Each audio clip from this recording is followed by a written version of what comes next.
안녕하세요. 올해로 결혼한 지 10년 차인 40대 후반의 주부입니다. 남들 시집가던 시기에는 친정은 어렵고 아래로 딸린 동생들이 있어 결혼 생각은 꿈도 못 꾸다가 뒤늦게 인연이다 남편을 소개받았습니다. 그리고 남들보다 늦은 시작이었던 만큼 더 즐겁고 행복하게 살고 싶은 마음뿐이었는데 어쩌다 보니 이렇게 저도 남에게 하소연을 하는 처지가 되었네요. 남편과는 첫 만남부터 대화가 잘 통했어요. 호탕하고 유쾌한 남편의 성격 덕분에 시간이 어떻게 가는 줄도 모르고 이야기를 나눴죠. 그래서 이후로 1년 정도 만나다가 결혼 이야기까지 나누게 되었고요. 그리고 이제 와서 말이지만 당시 저도 나이가 있다 보니 어디 가서 연애한다 소리도 못하고 나름대로 쉬쉬하며 남편을 만났거든요. 40대 여자가 연애하다 헤어지면 남들이 어떻게 볼까 신경이 쓰였으니까요. 그래서인가 남편이 결혼하자고 했을 때는 솔직히 좀 안심이 되기도 했고 평생 결혼 같은 건 못할 줄 알았는데 나도 결혼을 하는구나 싶어서 감개무량하대요. 하지만 이내 남편이 가진 재산이라곤 1억 남짓이 전부라는 사실을 알고는 적잖이 충격을 받았습니다. 1억이란 돈이 결코 적은 금액은 아니지만 사실 저나 남편이나 사회생활을 해온 시간이 있으니 저도 모르게 당연히 그 이상을 기대했던 모양이 돼요. 그리고 결혼 생활이 사랑만으로 되는 게 아니라는 걸 알면서도 남편을 포기할 수가 없어서 결국 단도직입적으로 왜 이렇게 돈을 못 모았냐 물었어요. 그랬더니 남편이 말하길 남편이 대학 졸업을 한 학기 남겨둔 시점에 아버님께서 지병으로 돌아가셨답니다. 그리고 이후로는 남편이 가장 노릇을 하게 되어서 돈을 모을 겨를이 없었다대요. 여자를 만날 틈도 없었고요. 그리고 그런 속사정을 알고 나니 솔직히 남편에게서 제가 보였어요. 저야 물론 가장 노릇까지 한 것은 아니었지만 저 또한 친정 형편이 어려워 가고 싶은 대학도 포기하고 바로 중소기업에서 격리로 일하며 돈을 벌어야 했으니까요.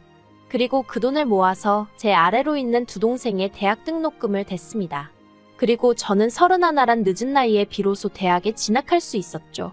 그나마 저는 친정아버지 사업이 뒤늦게 빛을 봐서 이후로는 비교적 여유 있는 생활을 하게 되었지만요. 아무튼 남편의 이야기를 들으니 공감도 가고 한편으론 이 사람 참으로 고단한 인생을 살아왔구나 싶은 게 어리석게도 제가 힘이 돼주고 싶다는 생각이 들대요. 처음 어머님께 인사를 드리러 갔던 날 어머님께선 제 면전에다 대고 집안 형편이 어려워 한 푼도 못 도와주신다는 말씀을 하셨습니다. 저도 뭐 어느 정도 예상을 하고 있었기에 네하고 말았고요. 그런데 어머님이 뒤이어 예물도 못 해주신다는 겁니다. 제가 얼마나 대단한 보석을 바랬던 건 아니지만 너무 딱 잘라 말씀하시는 어머님의 모습에 솔직히 서운했던 게 사실이에요. 하지만 그걸 따지고 들 수도 없으니 그저 또 네하고 말았지요.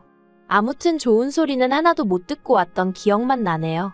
신혼살림은 제가 살던 아파트에서 시작했는데 침대를 제외한 나머지 가정가구는 크게 바꾸질 않았어요. 연식이 3, 4년밖에 안 된 것들이라서 굳이 바꿔야 할 이유를 모르겠더라고요. 그러자 남편이 그럼 자기가 가진 1억으로 저에게 차를 사주고 싶다대요? 처음에 저는 당연히 거절을 했습니다. 직장에서 집까지 버스로 40분 정도면 출퇴근이 가능한 상황이었고 남편이 타는 차도 있었으니까 차가 필요하면 그 차를 빌려 타면 되지 싶었거든요. 그런데 남편이 제 덕분에 그래도 이렇게 번듯한 아파트에서 신혼생활을 하게 되었는데 자기가 뭐라도 해주고 싶어서 그러는 거라며 뭐든지 말해보라는 거예요. 그래서 고민 끝에 일단 현찰로 1억을 달라고 했습니다. 당시 제 계산으로는 나중에라도 차를 사던가 그게 아니면 괜찮은 데다 투자를 해볼까 뭐 그랬어요. 그런데 이 일로 어머님과 제가 크게 부딪히게 되었습니다.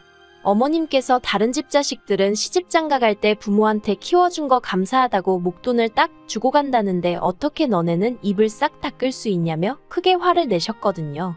솔직히 황당하기 짝이 없었습니다. 일단 저나 남편이 받은 건 정말 쥐뿔도 없었지만 특히 저는 가락지 하나도 어머님으로부터 받지 못했지만 그래도 예단이다 생각하고 그 당시에 현찰로 1,000만 원을 어머님께 드렸거든요. 그런데 또다시 목돈이 어쩌고 하시는 것도 어이가 없었고 막말로 해주신 게 뭐가 있다고 저런 얘기를 대놓고 하실 수 있는 건가 싶어서 한마디로 어처구니가 없었죠. 그래서 제가 어머님께 드릴 목돈이 어디 있겠냐고 당장 신혼집 구할 돈도 없어서 제 집에서 시작하는 거 모르시냐 받아쳤습니다. 그랬더니 어머님께서 진짜 부모한테 뭐라도 해줄 마음이 있었으면 옛날 같으면 머리카락을 팔아서라도 해줬다는 말도 안 되는 억지를 쓰시대요. 그리고 이후로도 몇 번이나 이런 식의 황당한 말다툼이 어머님과 저희 부부 사이에 오갔습니다. 하지만 그나마 다행이었던 건 그럴 때마다 남편이 제 편을 들어줬고 어머님이 정말 선을 넘으신다 싶을 때는 직접 어머님을 찾아가서 한 번씩 소리라도 지르고 오는 시기였거든요. 그런데 이렇게 일이 커지면 황당하게도 어머님은 저를 불러내셨습니다. 그리고는 저를 앉혀두곤 남편 욕을 하시기 일쑤셨네요. 그리고 솔직히 처음에는 어디선가 남편이 잘못하면 시어머니한테 이르는 며느리들이 있다더니 이것도 비슷한 상황인가 보다 싶어서 그런 어머님을 이해해 보려고 했어요.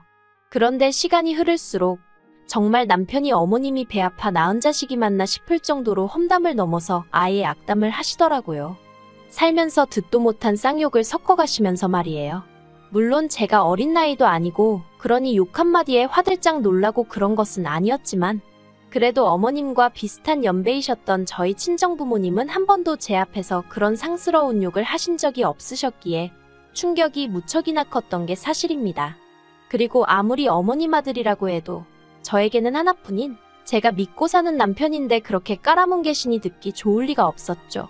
그래서 언젠가 한번 어머님께 남편이 뭘 그렇게 잘못했는지 모르겠다고 어머님 말씀이 좀 지나치신 것 같다고 한마디 했어요.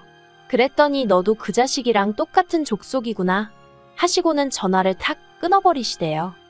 그리고 그때 이후로 한동안은 연락을 안 하고 지냈습니다. 원래는 안부 인사고 뭐고 할 것도 없이 어머님이야도 자주 전화를 해대셨는데 어머님이 더는 연락을 안 주시더라고요. 그리고 저도 솔직히 그간 쌓인 감정들도 있었고 그렇다 보니 선뜻 내키지가 않아서 어머님께 먼저 연락을 안 드렸지요. 그리고 말이 나왔으니 말이지만 당시 문득문득 어머님 생각을 하면 알 수 없는 죄책감과 찝찝함에 마음이 불편하긴 했어도 연락을 하고 지낼 때보다 훨씬 편한 일상을 누렸던 것 같아요. 하지만 그 평화는 얼마 못 가 깨어지고 말았습니다. 어머님이 건강이 안 좋으신 것 같다며 시동생한테 연락이 왔고 남편이 차마 그런 시어머니를 모른 채 하지 못하더라고요. 그리고 저도 부모가 있는데 그런 남편을 못났다 할 수도 없는 노릇이었죠. 아무튼 그래서 대형병원으로 모시려고 하니까 이제 와서 얼마나 지혜미 위하는 척 하는 거냐며 싫다고 얼마나 완강히 거부를 하시던지. 그래서 결국 그때 병원에 못 모시고 갔는데 결국 얼마 후 뇌경색으로 병원에 입원을 하게 되셨습니다. 그런데 그때는 또 왜인지 저희 집 근처 병원으로 입원을 하시겠다고 고집을 부리셔서 저희 집에서 20분 정도 걸리는 곳으로 모시게 되었어요. 당연히 내키지 않았고 싫다는 얘기도 했지만 시동생이랑 신우가 합세해서 밀어붙이니 방법이 없었죠. 그런데 문제는 막상 병원에 도착하니 어머님께서 담당 간호사한테 너 간호대학을 나왔냐 안 나왔냐 하시며 막말을 하시고 의사한테도 어디 의대를 나왔냐며 아니 정작 어머님 자식들도 서울에서 내놓으라 하는 대학 나온 자식도 하나 없는데 잘난 의사학벌은 왜 따지시나 싶은 게 한마디로 제 낯이 다 뜨겁더라니까요. 정말로 너무 창피해서 모른 척하고 싶은 마음뿐이었네요. 사실 어머님의 막말은 상황을 가리는 법이 없었습니다. 평소에도 예를 들어 외식을 하러 식당에 갔는데 만약 음식이 당신 입맛에 안 맞으면 그냥 다음에 안 가시면 되잖아요. 그런데 꼭 주방까지 쫓아가서는 맛이 있네 없네 간이 짜네 어쩌네 한마디 하고 오십니다. 그래놓고는 하시는 말씀이 당신은 여장부 같은 성격이라 할 말은 다 해야 하고 따질 건 따져야 한다면서 정작 그런 성격 때문에 주변 사람들이 힘들어하는 건 안중에도 없으셨죠. 오죽하면 남편이 먼저 자기 어머니지만 엮이기 싫다며 거리를 두자고 했을 정도였으니까요. 그러던 중 지난해 기어이 사단이 났습니다. 그때도 어머님하고 남편이 뭐 때문에 싸워서 한동안 서로 연락을 안 하고 지낼 때였어요. 그리고 저는 평소처럼 퇴근하던 길이었는데 어머님한테 전화가 걸려왔더라고요. 보나마나 또 남편 흉이나 보시려는 거겠지 싶어서 안 받으려다가 혹시나 위급 상황이면 어쩌나 싶은 생각에 결국 전화를 받았습니다. 그랬더니 아니나 다를까 아주 멀쩡한 목소리의 어머님이셨어요.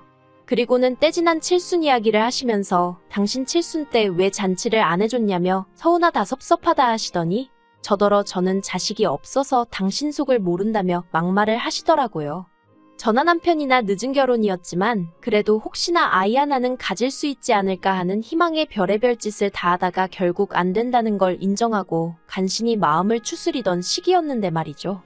그리고 어머님 칠순잔치를 안 해드린 건 저희 친정아버지께서 암투병 끝에 세상을 떠나셨는데 그때가 어머님 칠순 2주 전이었습니다. 그러니 상황이 상황인지라 대단하게는 못하고 그냥 식구들 불러서 밥 한 끼 먹고 현찰로 목돈을 드렸거든요. 그런데 이제 와서 남들 다 하는 잔치를 당신만 못했다고 저한테 화풀이를 하시니 참을 수가 없었네요. 그래서 어머님께 정말 너무하신 거 아니냐고 그때 돈은 그럼 왜 받으셨냐고 다시 돌려달라고 했어요. 그 돈으로 어머님 말씀대로 잔치해드리겠다고요. 그랬더니 어머님이 그까짓 돈으로 무슨 잔치를 얼마나 크게 하냐면서 됐다고 신경질을 부리시더니 전화를 먼저 끊어버리셨습니다. 전화를 끊긴 후에도 한참 동안 뭐랄까 마음이 진정되질 않았습니다. 열불이 머리끝까지 올라온다는 게 이런 건가 싶고 손에 잡히는 건 전부 다 집어 던져버리고 싶을 만큼 우라가 치밀더라고요. 어떻게 집에 도착했는지도 모르겠는데 아무튼 집에 들어가니 남편이 먼저 와 있었어요. 그래서 남편더러 더는 못 참겠다고 한두 번도 아니고 왜 매번 둘이서 싸우고는 나한테 난리냐고 그리고 어떻게 내 앞에서 자식이 어쩌고 소리를 하시냐고 미친 듯이 소리를 질렀죠. 그랬더니 남편이 미안하다면서 앞으로 저 하고 싶은 대로 다 하라대요. 하고 싶은 말이 있으면 참을 거 없다고 그냥 어머님한테 대놓고 하라나요. 그리고는 남편이 그 자리에서 어머님께 전화를 걸더니 아주 악을 써댔어요. 할 말이 있으면 나한테 하지 왜 엄한 사람을 괴롭히냐면서. 그러니까 또 어머님이 한 발 물러나시대요. 당신은 그런 뜻이 아니었는데 제가 오해를 한 것 같다면서. 그래도 끝끝내 저한테 미안하다고 직접 사과는 안 하셨지만요. 그리고 그때부터 저는 어머님하고 연락을 안 하고 살았어요. 막말로 연락을 안 하고 사는 동안 저는 불편한 건 하나도 없었네요. 그런데 올해 초 뜻밖의 소식을 접하게 되었습니다. 시동생이 자기가 어머님을 모시고 살 거라며 저희와는 상의도 없이 어머님이 사시던 집을 팔았다는 거예요. 그런데 더 어이가 없는 건 어머님이 집 한 돈 1억을 전부 시동생한테 주기로 하셨다는 겁니다. 황당하고 어이가 없었죠. 아무리 어머님 재산이라지만 저희 부부가 결혼한 이후로 매달 어머님 생활비에 보태시라고 드린 돈이 얼마며 그간 어머님이 남편과 자주 부딪히기는 했어도 결국 어머님 수발 드는 건 전부 다 저희 부부의 몫이었는데 어떻게 그러실 수 있나 싶어서요. 그리고 말이 좋아 시동생이 모시고 사는 거지. 시동생은 바람을 피다 동서한테 들켜서 이혼을 당한 상황이었어요. 그러니 어머님 입장에서는 시동생이 혼자 그러고 사는 게 안쓰러웠을 테고 시동생은 시동생대로 그동안 동서가 하던 집안일이며 살림을 도맡아줄 누군가가 필요했던 거겠죠. 그래서 결국 참다 못한 저와 남편이 어머님을 찾아갔습니다. 그리고는 어머님께 문 좀 열어보시라고 얘기 좀 하자고 했어요. 그랬더니 어머님께서 정말 아무렇지도 않다는 표정으로 문을 여시더니 돈이 아쉬워서 찾아왔냐며 역시 돈이 최고라는 말씀을 하시대요. 그리고 그때였어요. 남편이 갑자기 어린애처럼 엉엉 울면서 자기가 내내 아버지 빈자리 메꾸다 뒤늦게 장가갈 때 어머니는 나한테 뭘 해주셨냐고 따졌거든요. 아마 자기도 남잔데 어쨌든 장가올 때 집도 제가 해왔지. 이후로 재산 형성에 있어서도 친정으로부터 도움을 많이 받았다 보니 저에게 티는 내지 않았어도 나름대로 속에 쌓인 게 있었던 모양이에요. 그리고 그런 게 결국 참다 터져나왔던 거죠. 그런데 정작 어머님께서는 어이가 없다는 표정으로 남편을 바라보시더니 첫째로 태어나면 원래 다 그렇게 사는 거라면서 별것도 아닌 걸로 운다고 한심하다시대요. 그리고 이후로 전 그래도 미운하고 오나 남편 어머니라는 생각에 마음이 영 찜찜했는데 남편은 신경 쓸 거 없다면서 아주 어머님의 이응자도 못 꺼내게 했어요. 그러다 며칠 전 어머님한테 연락이 왔습니다. 그 일이 있고 거의 반년 만이었죠. 어머님이 할이하기가 있다며 저만 오라고 해서 찾아갔더니 뭘 하시는 줄 아세요?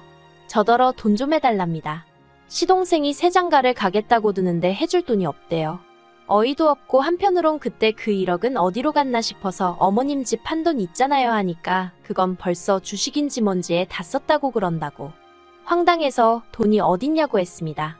그랬더니 어머님이 어차피 너네는 자식도 없는데 죽을 때 그 돈 다 싸지머지고 갈 거냐면서 저희가 결혼 생활하는 동안 부동산으로 재산이 조금 늘었는데 그걸 염두에 두고 하시는 말씀이셨죠.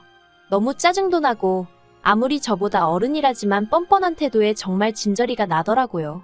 그래서 무슨 얘기를 하시는 건지 모르겠다고 제가 해줄 수 있는 건 아무것도 없다고 딱 선을 그었어요. 그리고 집으로 돌아와 남편에게 어머님을 만났던 일과 나눈 이야기를 전하니 남편이 어머님한테 전화를 해서는 싸질러 놓기만 한다고 부모냐면서 자기는 오늘부로 어머니 없다 생각하고 살 테니까 그런 줄 아시라고 아주 고래고래 소리를 지르대요. 그리고는 저더러 2번 다시 시댁에 눈길도 주지 말랍니다.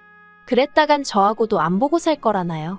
그러니 뭐 제가 무슨 방법이 있겠어요?